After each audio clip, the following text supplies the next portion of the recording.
ourselves and try to take some target areas that we think we could get better at in terms of offense, defense, and special teams, and did some quality control work, and then worked on some future opponents. And then we'll take a day tomorrow and do a lot of the same, ramp it up a little bit tomorrow, and then get to work on Florida on Thursday.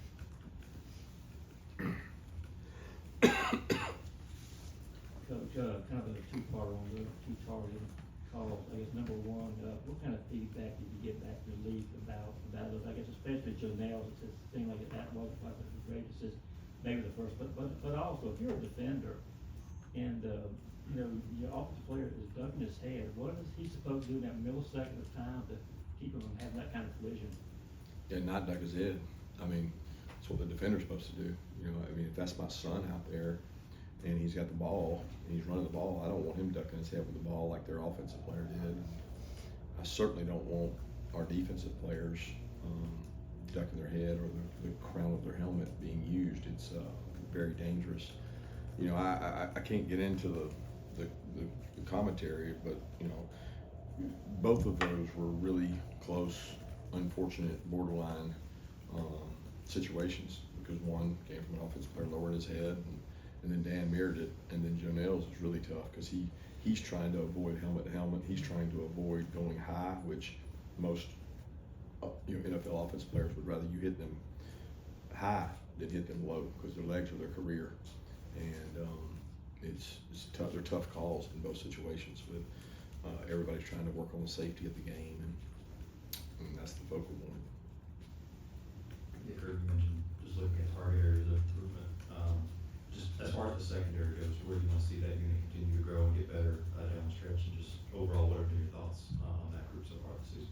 Yeah, I mean, we've been a work in progress. I don't know if I can say how young we are, but we are new, we're relatively new. We've got 3 guys that are starting in the NFL, and anytime you have 3 guys that are starting in the NFL, that probably means they played for you at least 2 years, and those guys all did. So there's a lot of growing up that's had to do back there, and they continue to work to get better. And all you can ask your kids to do is work, compete, be competitive, be tough.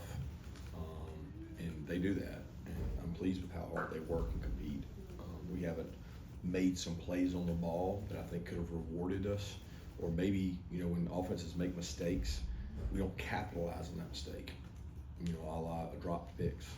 And that was my reference last week.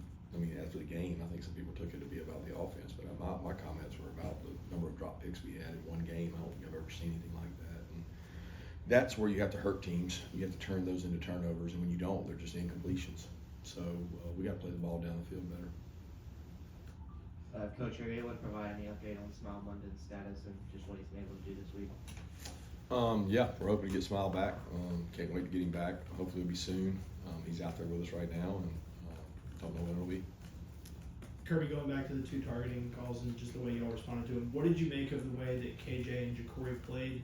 And, you know, is there anything different that you guys do knowing that you have those guys that are going to be in a big spot with an extra week to prepare? Well, KJ's played all year.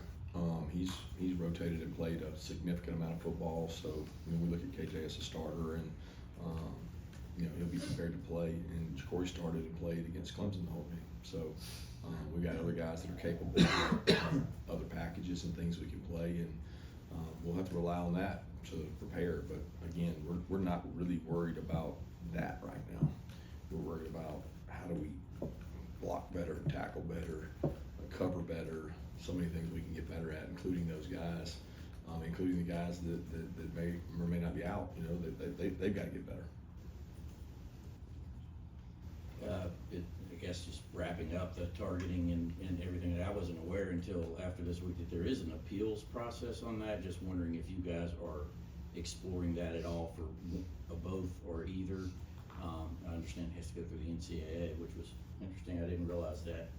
And then on the kickoff on the second half, I'm sorry I wasn't able to get down there at the game to listen to your post game. And it looked awful like he was trying to do what he did. I don't know whether he did or not, but I did see how Oregon did the very same thing the previous week at Ohio State. So can you just specify whether you were trying to do that or not, and kind of what the discussion was about what happened? We were not trying to do what we did. We know about the Oregon play. That's usually a tactic you use after a 15-yard penalty, in which the ball would be kicked off from the 50, therefore recovered on the 35, maybe 37. But that's not what we're trying to do at all. And it was a failed attempt of something that we worked on, but it was not what we were trying to do. So it's not worth elaborating on because we may play them again. So I don't really want to explain it. Coach, where are you seeing, whether it be a position group or specific players, seeing made some significant growth here since your last bye week? I think everyone's grown. I mean, the experiences we've had since the last bye week have been on the road at Alabama, home games against two tough SEC opponents, on the road at Texas. I mean, it's been a journey, and the next journey I think is 5-game stretch if I'm not mistaken, and it'll be a hell of a journey too, because every week is a season right now, and I'm proud of the guys working. I can't single anybody out. I think, you know, a lot of guys have shown improvement. You know, our outside linebacker group, we've gotten production out of Damon, Gabe, and Jalen when he plays that spot. Chaz had some big plays in the game. I thought those guys have really stuck out. But it's hard to single out one group. Coach, I'm guessing drive and plays, whatever, all run together as long as you've been around the game. But that drive against Texas after they had, you know, cut the lead to 7 points, just number one, how impressive that was, and just what it really took for those guys to focus and get that done. Yeah, that was special. I told them after the game, the one thing that this offense has shown, in you know, outside of, you know, at times being inconsistent, it's shown unbelievable resilience. When you think about the games we've been in, that we had to respond to a score. It seems like every time in the second half somebody scores, they respond. I feel like that happened in Auburn. I feel like that happened in Mississippi State. I know it happened in Alabama because it was the entire second half. So they show great resilience, and that is a quality, although there are higher ranking qualities possibly, that is a very high ranking quality that not all teams have.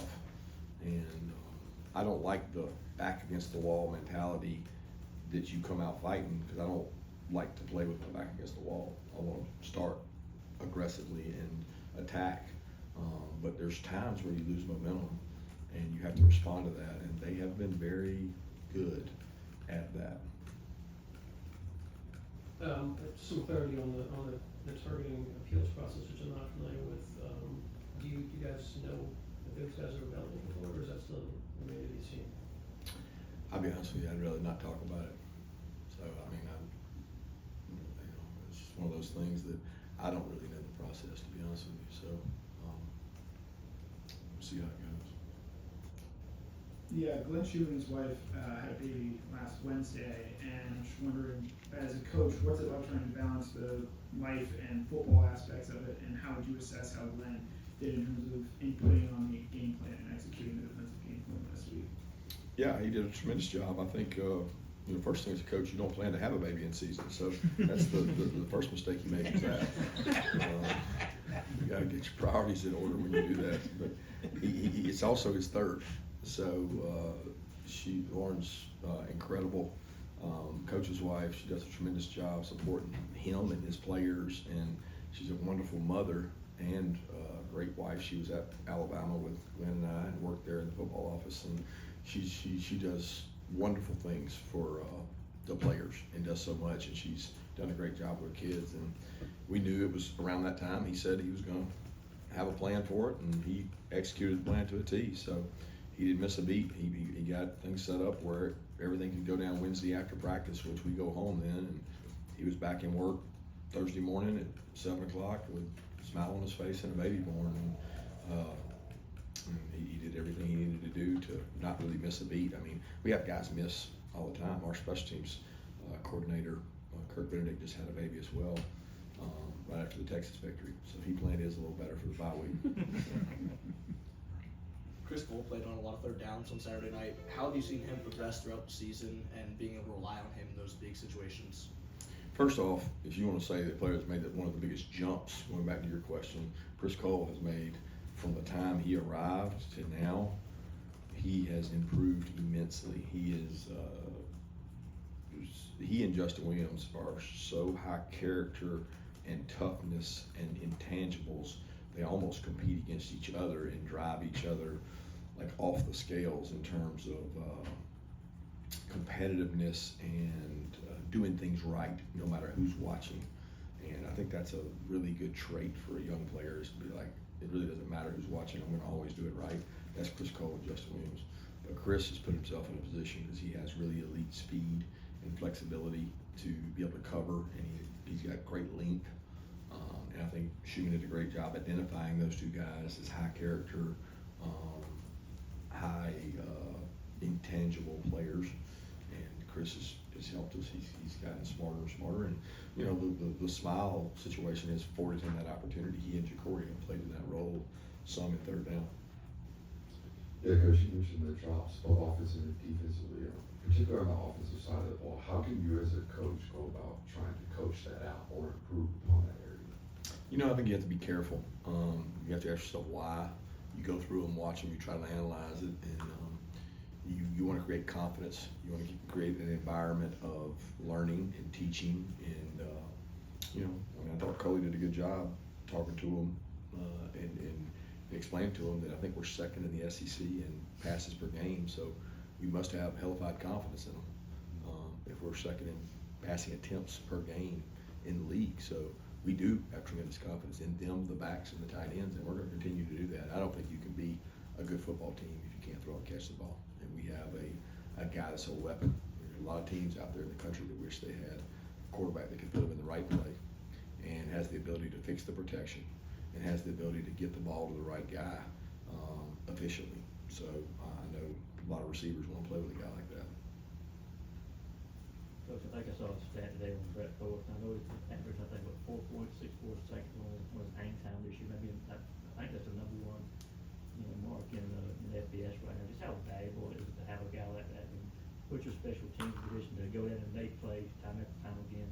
Yeah, he flipped the field great the other night. It wasn't so much the distance and the hang, which both were elite, but the ball placement. When you put somebody on the sideline, you know, there's only one way to go on the sideline. And he did a tremendous job of directional kicking and placing their returner, who we thought was really good, in tough spots. And he was clutch, and I thought he did a great job. Kirby, what have you seen from Tate as he's tried to rehab this injury, and how close is he to being back? Yeah, I've seen a lot of hard work. I mean, he could be one of the toughest players I've ever been around. Like, you don't question his toughness. He had a very significant tightrope injury. I mean, to the point it was more significant than Brock's. And he is fighting his way back. I mean, you know, he wasn't ready to play, but he was an emergency guy that could have gone in the game if we needed him to. And you know, we're hopeful he keeps getting better. I mean, I know it's not going to be because he doesn't work hard. Coach, how important was it to have Trevor, you know, running efficiently and keeping the offense on schedule like that on Saturday, you know, on a day where the offense had 3 turnovers and, you know, had some shaky stretches? Well, Trevor didn't do that by himself. You know, like, there would be a lot of people that would admit that no running back runs on the #1 defense in the country by himself. You know, somebody's up there blocking, somebody's cracking people, somebody's taking on hits. So he had tremendous help, but he did a great job. I mean, he has been a bright spot, especially like off the field, like energy, enthusiasm, leadership. I mean, he cares about those O-linemen. He does things for them that are just, you know, we haven't had guys around here do that. And he was big that night for us. He made some really big cuts and runs and exploded through the line, and it gave us a weapon that we needed. One more question. Oscar had the big catch in that game on Saturday. Just what have you made of what he's done this season, his role in this offense? Yeah, Oscar's one of the best blocking tight ends in the country. He works really hard. He's a tremendous kid. I think he would tell you he's left some plays on the field that he wish he could have back, but he made the most of those. And that's what you're judged on, is your competitive character for the next play. And he made that play and continued to do it, and hopefully get a bigger role in the passing game as we keep going down the road. Thank you.